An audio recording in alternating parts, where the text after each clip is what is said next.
The Testament of Moses, sometimes called the Assumption of Moses. Please note, this text is very badly mutilated, which is 2,500 years after the creation of the world, but according to an Oriental chronology, after the departure from Phoenicia, when after the Exodus, which had been led by Moses, the people had gone up to Ammon across Jordan. This is the prophecy which was made by Moses in the book of Deuteronomy. Moses called to himself Joshua, the son of Nun, a man approved by the Lord, that Joshua might become the minister for the people in the tent of testimony, which contained all the holy objects, and that he might lead the people into the land which had been promised to their fathers, the land which he in the tent had declared by covenant and oath that he would give them through the leadership of Joshua. Then Moses spoke to Joshua this word: Go forward with all your strength, that you may do everything which has been commanded in such a way as will cause you no blame in the sight of God. For this is what the Lord of the world has decreed. He created the world on behalf of his people, but he did not make his purpose of creation openly known from the beginning of the world, so that the nations might be found guilty. Instead, that they might abjectly declare themselves guilty by their own mistaken discussions of creation's purpose. But he did design and devise me, who was prepared from the beginning of the world, to be the mediator of his covenant. Therefore I shall speak plainly to you. The years of my life have come to an end, and in the presence of the entire community I am going to sleep with my fathers. But you, take this writing so that later you will remember how to preserve the books which I shall entrust to you. You shall arrange them, anoint them with cedar, and deposit them in earthenware jars in the place which God has chosen from the beginning of the creation of the world, a place where his name may be called upon until the day of recompense, when the Lord will surely have regard for his people. Behold now, the people under your leadership will enter into the land which God firmly promised to give their fathers. In that land you will bless them and give to each of them their individual portions.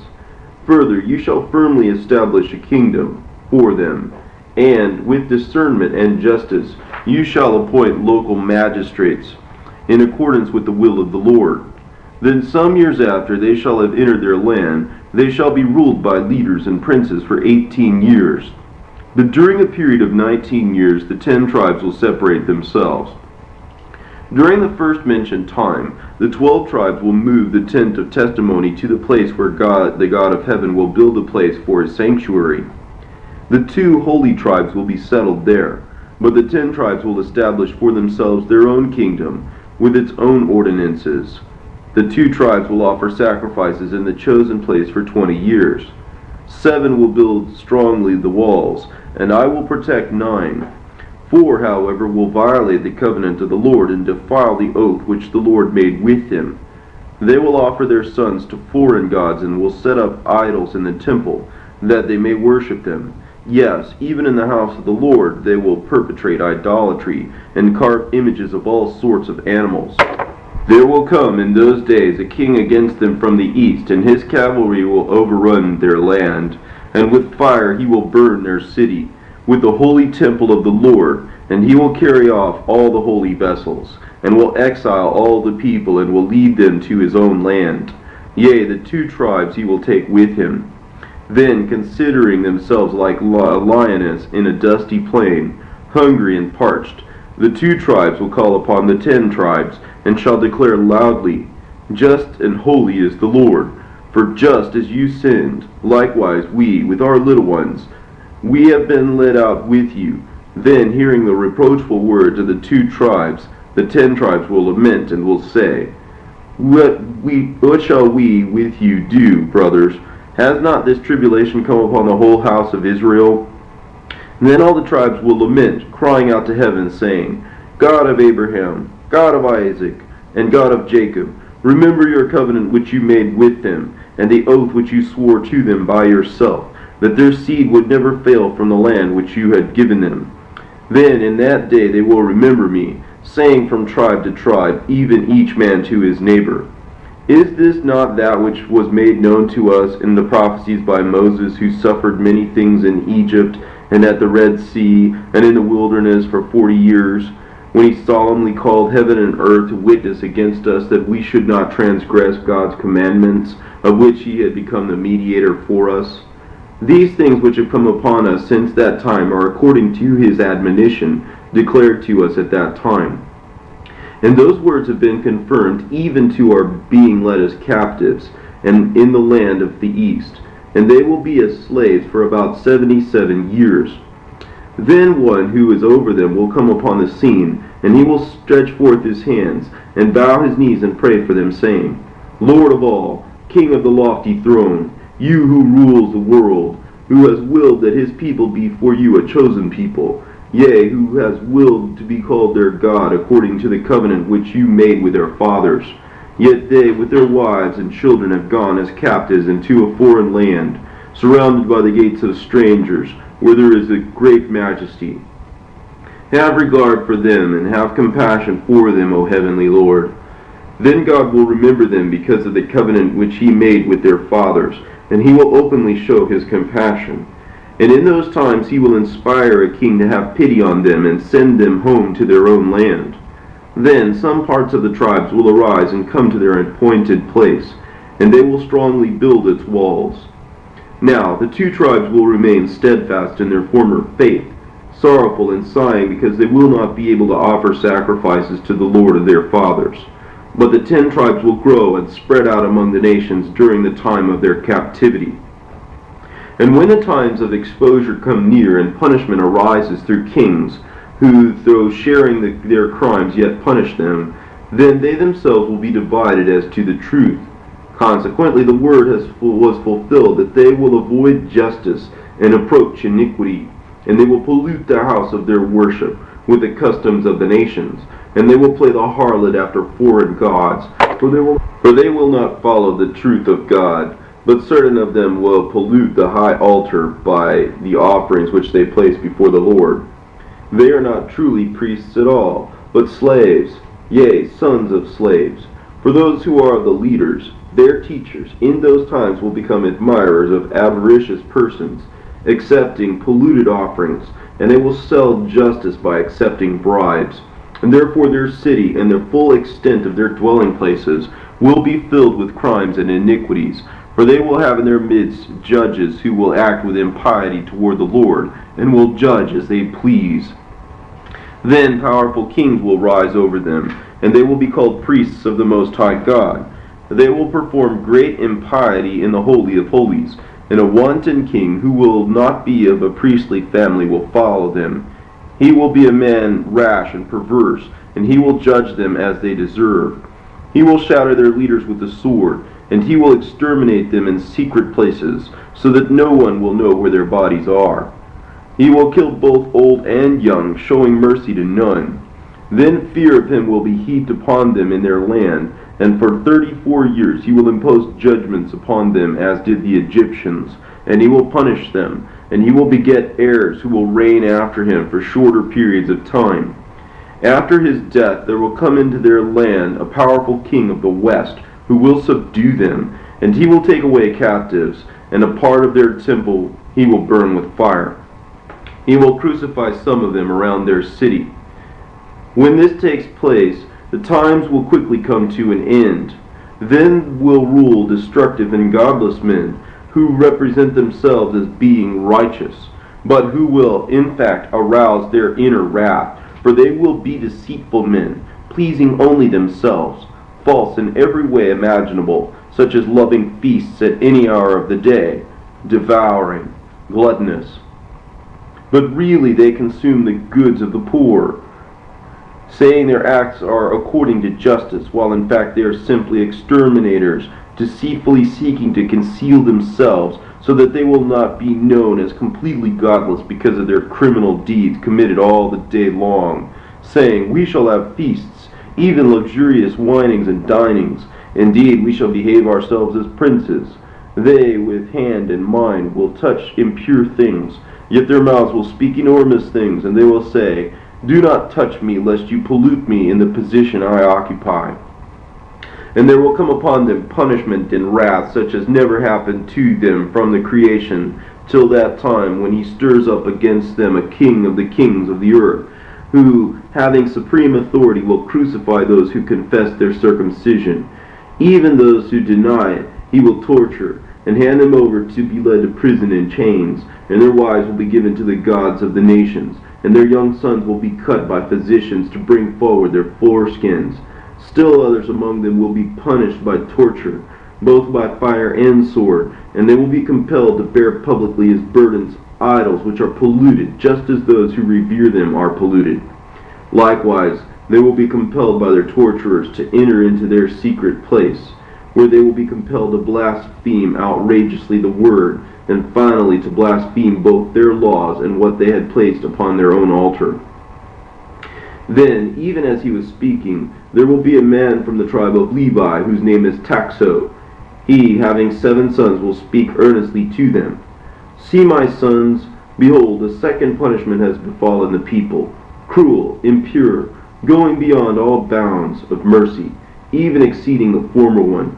For which nation, or which province, or which people, who have done all many crimes against the Lord, have suffered such evils as have covered us. Now therefore, sons, heed me. If you investigate, you will surely know that never did our fathers nor their ancestors tempt God by transgressing his commandments. Yea, you will surely know that this is our strength. Here is what we shall do. We shall fast for a 3-day period, and on the 4th day we shall go into a cave, which is in the open country. There let us die rather than transgress the commandments of the Lord of Lords, the God of our fathers. For if we do this, and do die, our blood will be avenged before the Lord. Then his kingdom will appear throughout the whole creation. Then the devil will have an end. Yea, sorrow will be led away with him. Then will be filled the hands of the messenger, who is in the highest place appointed. Yea, he will at once avenge them of their enemies. For the heavenly one will arise from his kingly throne. Yea, he will go forth from his holy habitation, with indignation and wrath on behalf of his sons. And the earth will tremble, even to its ends shall it be shaken. And the high mountains will be made low, yea, they will be shaken, as enclosed valleys will they fall. The sun will not give light, and in darkness the horns of the moon will flee. Yea, they will be broken in pieces. It will be turned wholly into blood. Yea, even the circle of the stars will be thrown into disarray. And the sea all the way to the abyss will retire, and the sources of water which fail. Yea, the rivers will vanish away. For God Most High will surge forth, the Eternal One alone. In full view will he come to work vengeance on the nations. Yea, all their idols will he destroy. Then you will be happy, O Israel, and you will mount up above the necks and the wings of an eagle. Yea, all things will be fulfilled, and God will raise you to the heights. Yea, he will fix you firmly in the heaven of the stars, in the place of their habitations. And you will behold from on high. Yea, you will see your enemies on the earth, and recognize them. And you will rejoice, and you will give thanks. Yea, you will confess your Creator. But you, Joshua, son of Nun, keep these words and this book, for from my death and burial until his coming there will pass 250 times. And this is the course of times, which will come until they are completed. However, I shall be asleep with my fathers. Therefore you, Joshua, son of Nun, be strong, for God has chosen you to be my successor in the same covenant. And when Joshua heard the words of Moses, so written in his testament, all the things which he had said, he tore his garments and fell at Moses' feet. And Moses, though he wept with him, encouraged him. And Joshua replied to him, saying, Why do you console me, Master Moses? And in what way may I be consoled concerning the bitter message spoken, which has gone forth from your mouth, a message full of tears and sobbings, because you are departing from this people? What place will receive you, or where will be the marker of your sepulchre? Or who, as a man, will dare you to move your body from place to place? For all who die there are appropriately their sepulchres in the earth. But your sepulchre is from the rising to the setting of the sun, and from the south to the limits of the north. The whole world is your sepulchre. Now, Master, you are going away, and who will sustain this people? Or who will have compassion on them, and will be for them a leader on their way? Or who will pray for them, not omitting a single day, so that I may lead them into the land of their forefathers? How therefore can I be guardian of this people, as a father is to his only son, or as a mother is to her virgin daughter, who is being prepared to be given to a husband? A mother who is disquieted, guarding the daughter's body from the sun, and seeing to it that the daughter's feet are not without shoes when she runs upon the ground. Can I be responsible for food for them as they desire, and drink according to their will? For there were 100,000 of them, but they have, by your prayers, increased so much, Master Moses. And what wisdom and intelligence do I have, either to judge or give an opinion in the house? Moreover, when the kings of the Amorites hear of your death, believing that there is no longer with us that sacred spirit, worthy of the Lord, manifold and incomprehensible, master of leaders, faithful in all things, the divine prophet for the whole earth, the perfect teacher in the world, now believing that they can storm us, they will say, let us go up against them. If the enemies have, up till now, but a single time, acted impiously against their Lord, there is now no advocate for them who will bear messages to the Lord on their behalf in the way that Moses was the great messenger. He, in every hour, both day and night, had his knees fixed to the earth, praying and looking steadfastly toward him who governs the whole world with mercy and justice, reminding the Lord of the ancestral covenant and the resolute oath. Thus they will say, he is no longer with them. Therefore let us go up and crush them from the face of the earth. What then will happen to these people, Master Moses? And when he had finished speaking these words, Joshua again fell at the feet of Moses. And Moses grasped his hand and raised him into the seat before him. And responding to him, he said, Joshua, do not demean yourself, but free yourself from care and pay attention to my words. God has created all the nations which are in the world, just as he created us. And he has foreseen both them and us from the beginning of the creation of the world, even to the end of the age. Indeed, nothing, to the least thing, has been overlooked by him. But rather he has seen all things, and he is the cause of all. The Lord has seen beforehand the things which may come to be in the world, and behold, they have come to pass, established me for them and for their sins, and on their behalf. Yet this is not on account of either my strength or weakness. It is simply that his mercies and long-suffering have lightened on me. Likewise, I say to you, Joshua, that it is not on account of the piety of this people that you will drive out the nations. All of the supports of the canopy of heaven, created and declared good by God, are indeed under the ring of his right hand. Therefore, those who truly fulfill the commandments of God will flourish and will finish the good way. But those who sin by disregarding the commandments will deprive themselves of the good things which were declared before. They indeed will be punished by the nations with many tortures, but it is not possible for the nations to drive them out or extinguish them completely. For God, who has foreseen all things in the world, will go forth in his covenant which was established, and by the oath which manuscript ends.